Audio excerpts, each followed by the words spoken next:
Hello students, मैं मुकेश कुमार फिर से आ गया हूँ वापस। इस बार एक्टिवेट पैसिव वॉइस का पार्ट 3 लेकर के आया हूँ। अभी आपने अब तक जो एक्टिवेट पैसिव वॉइस में कुछ रूल्स पढ़े थे, उसके बाद आप लोगों ने जो कि बेसिक रूल्स थे उसके साथ जो बेसिक एग्जाम्पल्स भी थे। इस बार मैं आपके लिए कुछ अलग से स्पेशल रूल्स लेकर के आया हूँ जो कि एक्टिवेट पैसिव वॉइस में यूज़ किए जाते हैं। आई थिंक आप लोगों ने पढ़े हों या ना पढ़े हों, लेकिन इस बार मैं आपके लिए कुछ नया लेकर के आया हूँ। तो देखिए इसमें क्या है। सबसे पहले special rules for changing active voice to passive voice. इसमें क्या है, देखिए यहाँ पर मैंने आपको पॉइंट दिया है, इससे स्टार लाइट किया गया है अनइम्पोर्टेंट सब्जेक्ट। इसमें क्या है, ये अनइम्पोर्टेंट सब्जेक्ट हमारा वो होता है जो कि सेंटेंस में हमें एज ए सब्जेक्ट दिया होता है, बट उसकी इतनी ज़्यादा नीड नहीं होती जिसे हम पैसिव वॉइस में भी साथ रखें। एक्चुअली जो एक्टिव वॉइस का हमारा सब्जेक्ट होता है उसको हम लोग बोलते क्या है, उसको हम लोग बोलते हैं एजेंट।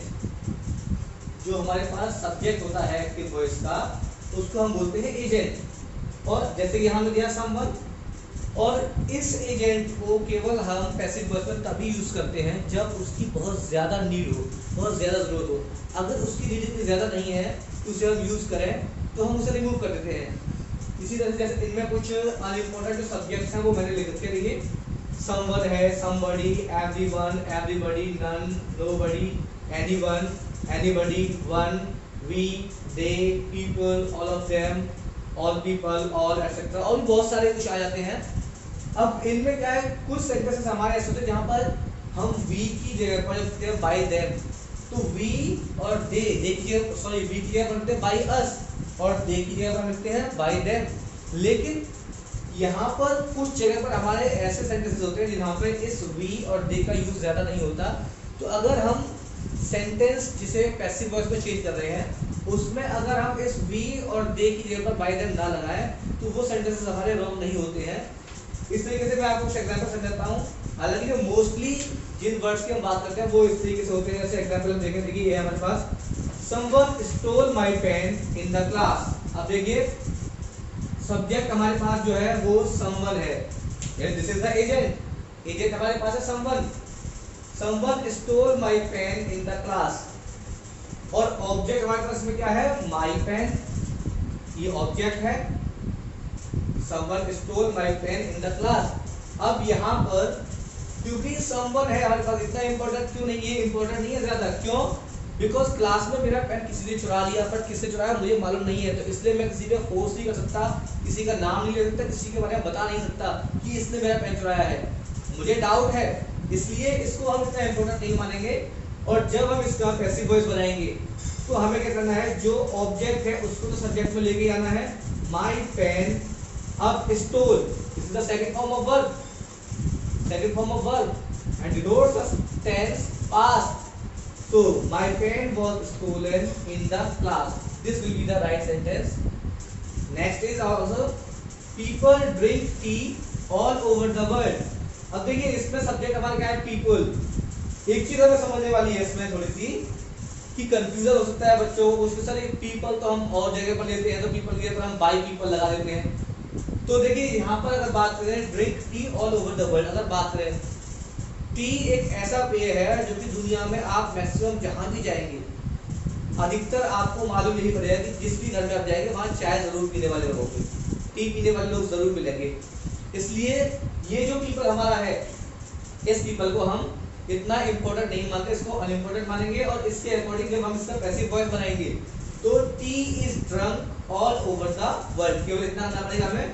क्योंकि जो टी है, ये टी हमारा क्या है, ऑब्जेक्ट है, इसी को हमें सब्जेक्ट बनाना पड़ेगा। T is drunk all over the world. अब देखिए पीपल यहाँ प्लूरल भी है हमारा, इसी के अकॉर्डिंग हमने यहाँ पर ड्रिंक को केवल फर्स्ट फॉर्म लिया है, no S no E S, इसीलिए tea is drunk all over the world. ये हमारा पैसिव वॉइस हो गया।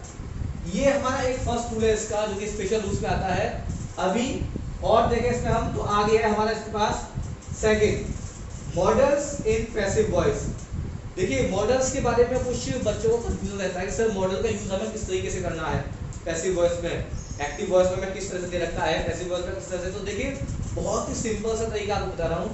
जब कभी भी आप एक्टिव वॉइस देखेंगे एक्टिव वॉइस में अगर आपको मॉडल दिए होंगे तो देखिए वो किस फॉर्म में दिए होंगे। एक्टिव वॉइस में मॉडल हमेशा आपको subject plus model plus verb की फर्स्ट फॉर्म एंड ऑब्जेक्ट होगा। यानी जब हमें सेंटेंस दिया जाएगा एक्टिव वॉइस का तो उसमें सब्जेक्ट के साथ मॉडल होगा प्लस साथ में वर्ब की फर्स्ट फॉर्म होगी और ऑब्जेक्ट दिया होगा। लेकिन जब इसे हम पैसिव वॉइस में चेंज करेंगे तो एक बहुत छोटा सा चेंज आता है, वो हमें याद रखना है। वो क्या है? पैसिव वॉइस में सब्जेक्ट प्लस मॉडल, देखिए जो ऊपर था वही हमारा है अभी, सब्जेक्ट प्लस मॉडल प्लस हमें क्या रखना पड़ता है, जो भी मॉडल हमारा होगा उस मॉडल के साथ बी आता है, मॉडल के साथ बी जरूर आएगा।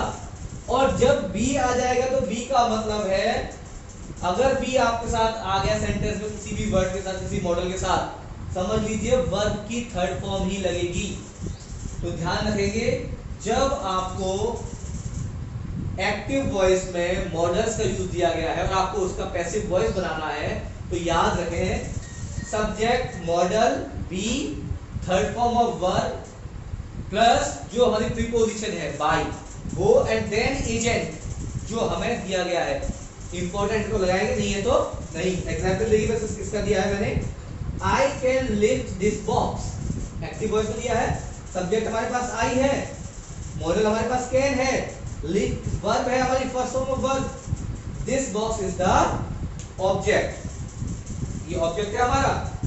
अब देखिए this box is object so we have to change this into the passive voice, this box can be, देखिए रूल फॉलो कीजिए, देखिए subject this box can model can be lifted third form of verb lifted by, this is by me, this is the agent, this box can be lifted by me।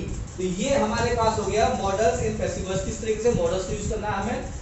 इसके बाद एक rule और भी आप समझिए, इसके बाद है use of adverb of manner in passive voice, use of adverb of manner in passive voice. She decorated the room beautifully, ध्यान से देखिएगा इसको, इसमें क्या है, शी डेकोरेटेड द रूम, देखिए आपको लिखा होगा एक्टिव वॉइस में और इसका पैसिव वॉइस दिया था, room was beautifully decorated bye हर। इनमें आपको चेंज दिखाई दे रहे हैं, देखिए चेंज क्या है, सेंटेंस में जो हमारे पास एडवर्ब ऑफ मैनर है, एडवर्ब ऑफ मैनर है, एक्टिव वॉइस में कहां दिया गया, सभी अगर ध्यान दीजिए एडवर्ब ऑफ मैनर आपको सेंटेंस में सभी में लास्ट में दिया गया है। यहां पर मैंने एक एग्जांपल लिया है, आप मोस्टली अगर आप एग्जांपल देखेंगे तो उसमें आपको एडवर्ब ऑफ मैनर लास्ट में ही मिलेगा। और इसके बाद the room was beautifully decorated bye हर। अब यहां आपको देखना है कि देखिए क्या होता है, सब्जेक्ट हमारे पास शी है और ऑब्जेक्ट क्या हमारे पास द रूम। अब हमने इसे जब पैसिव वॉइस बनाया तो द रूम को लेके हम आगे द रूम, अब ये पास्ट इंडेफिनिट टेंस है हमारे पास, तो the room was beautifully decorated bye हर। यहां आपको समझने वाली बात क्या है कि जब आप वर्ब की थर्ड फॉर्म को यूज करेंगे, अगर आपको एडवर्ब ऑफ मैनर दिया गया है पैसिव एक्टिव वॉइस में, तो उसे पैसिव वॉइस में लिखने के लिए आपको ब्यूटीफुली को जो वर्ब की थर्ड फॉर्म होगी उससे जस्ट बिफोर, बिल्कुल पहले लगाना है, तभी आपका सेंटेंस करेक्ट होगा। ये याद रखें। फिलहाल अभी इतना ध्यान रखिए, इसके बाद अभी कुछ और रूल्स भी हैं जो मैं आपको कराऊंगा, ध्यान दीजिएगा।